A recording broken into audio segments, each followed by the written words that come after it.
La emoción básica de la tristeza aparece en nuestras vidas cuando tenemos una pérdida o hemos sufrido un fracaso.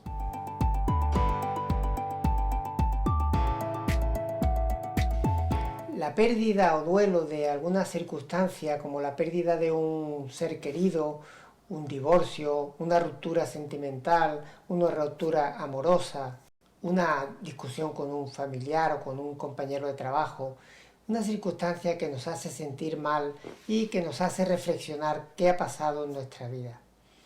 Cuando es una pérdida ya irreparable, como es la muerte de un ser querido, tendremos que llenar ese vacío de alguna forma, si no la tristeza permanecerá en nosotros durante muchísimo tiempo. Esta emoción es un ejercicio de introspección en nuestra mente para buscar soluciones y salidas a esta situación. Está muy relacionada, por tanto, con la inteligencia intrapersonal, que recordamos que está muy relacionada con la motivación.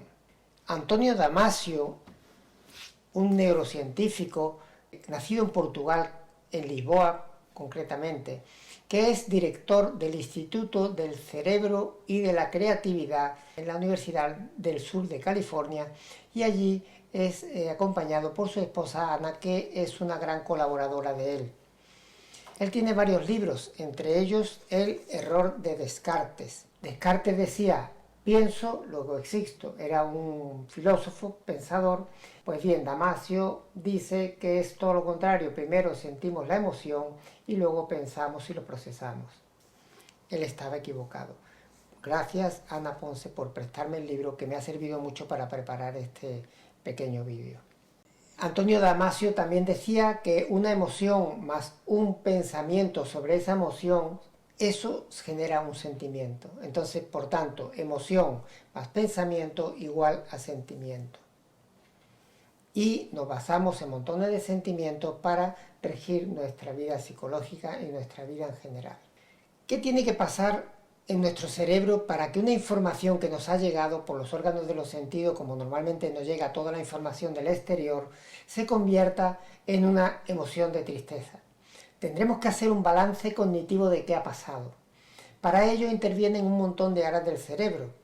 Cuando recibimos una noticia, primero nos va a sorprender porque no la esperamos. Esa es la emoción de sorpresa.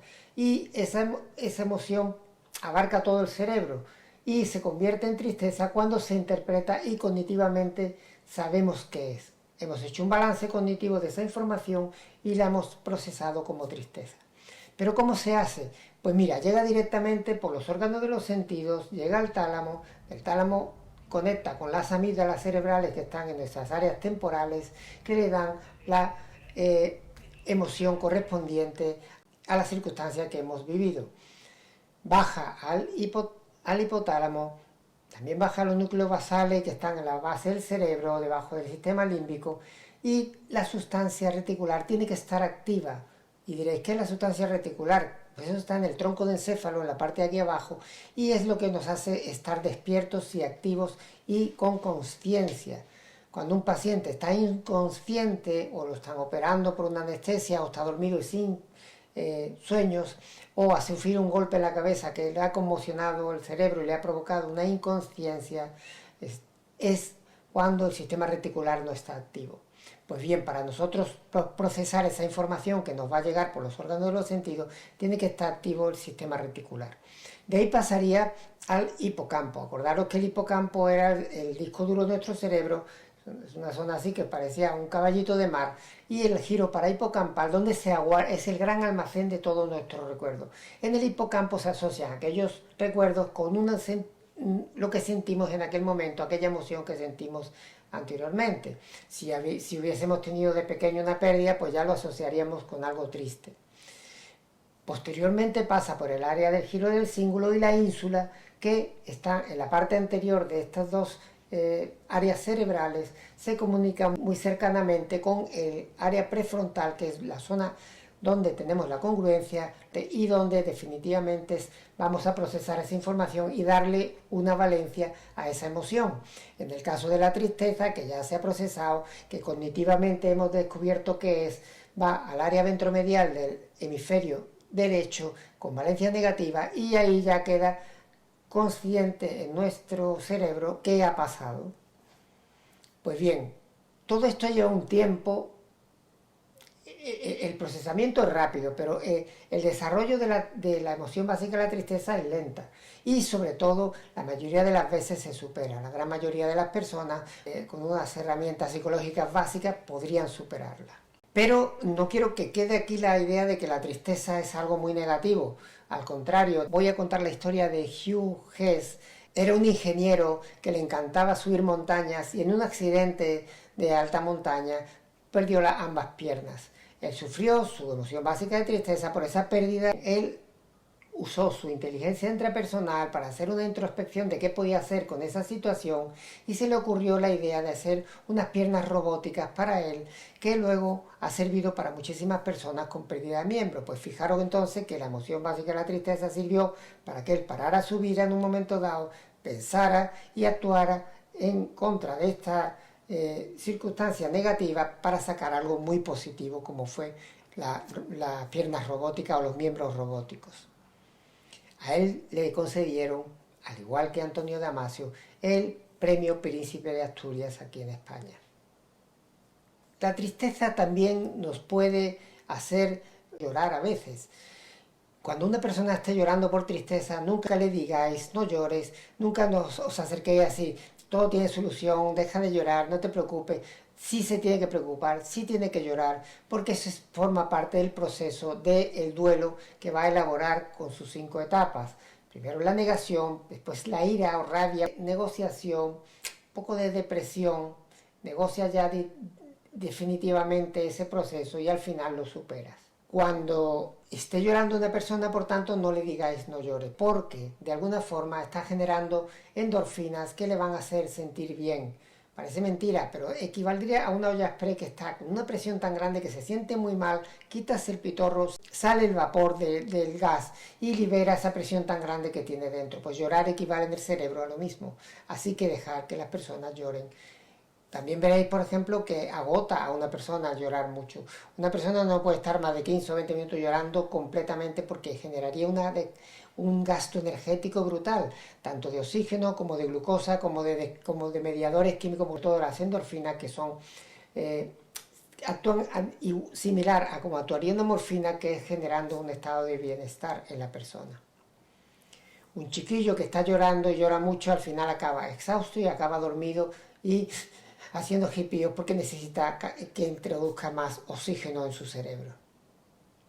Al igual que otras emociones básicas, la tristeza tiene una serie de derivadas, como son la aflicción, la pena, el desconsuelo, el pesimismo, la melancolía, la autocompasión, la soledad, el desaliento y la desesperación, que nos hacen sentir muy mal. Si esa tristeza no se recuperara uno de ellas porque no tenemos la herramienta adecuada, podríamos entrar en patología y por orden de gravedad tendríamos la distimia, el trastorno adaptativo o el trastorno depresivo o depresión. Cuando tenemos un montón de pensamientos negativos, como que estamos enfadados, cuando estamos enfadados constantemente por este motivo, por la tristeza, pensamientos negativos, o tenemos sensación de víctima, el victimismo, y todo eso se va procesando y se va quedando en nuestro cerebro, se va a producir desgraciadamente para nosotros una red neuronal que se va a consolidar con el tiempo. Al igual que cuando yo hago un movimiento ocular o un movimiento con la mano o cojo un vaso, hay unas redes neuronales que ya automáticamente se conectan porque se han hecho durante mucho tiempo, están conectadas y nada más que tengo que hacer el movimiento y el deseo de hacerlo para que mi cerebro dé la orden y se haga. Bueno, pues pasa lo mismo con los sentimientos negativos, con la aflicción, con el victimismo, con los pensamientos constantemente rumiantes de que todo va a salir mal y con el pesimismo, pues se van a consolidar y van a quedar como redes neuronales consolidadas durante años y si no hacemos nada para librarnos de ellas, vamos a tener una vida muy desagradable, muy incómoda, muy triste, con una tristeza absoluta, con un estado distímico completo. Así que deberíamos acudir a la psicología, que por medio de métodos como puede ser la programación neurolingüística, Wingway, la terapia cognitivo, la terapia conductual, las terapias de grupo, donde el grupo tú vas a tener la fuerza del resto de los demás para ver cómo ellos han superado una desgracia. Fíjate que siempre hablamos de una connotación negativa por una pérdida, porque es lo que la cultura nuestra siempre nos dice. Pues eso hay que romperlo. La emoción básica de la tristeza está para superarla. Con el tiempo se supera. Y si tú tienes las herramientas adecuadas, ese vacío que te ha quedado o ese hueco que te ha dejado esa pérdida, que ya recuerdo que podía ser un ser querido, una ruptura sentimental, un divorcio, una pelea con un familiar o una pérdida de un negocio, una pérdida de un examen, te han suspendido, no aprobaste las oposiciones, que todo eso se convierta en un acicate para que tú, con tu inteligencia interpersonal y con tu planteamiento personal de cómo solucionarlo, logres hacerlo. Porque si lo logras, el beneficio va a ser mucho mejor y la emoción básica de la tristeza desaparecerá para llegar a otra que sería la alegría, de la cual hablaré en mi próximo vídeo. Si habéis llegado hasta aquí, muchísimas gracias. Si os ha gustado, dale a like, suscribiros si queréis, y con ella termino esta serie de emociones básicas que durante la preparación de ellas tanto he aprendido y que tanto he querido transmitir, porque todo lo que es conocimiento de alguna forma es muy importante para manejar las emociones. Muchísimas gracias por haberme atendido y hasta el próximo vídeo.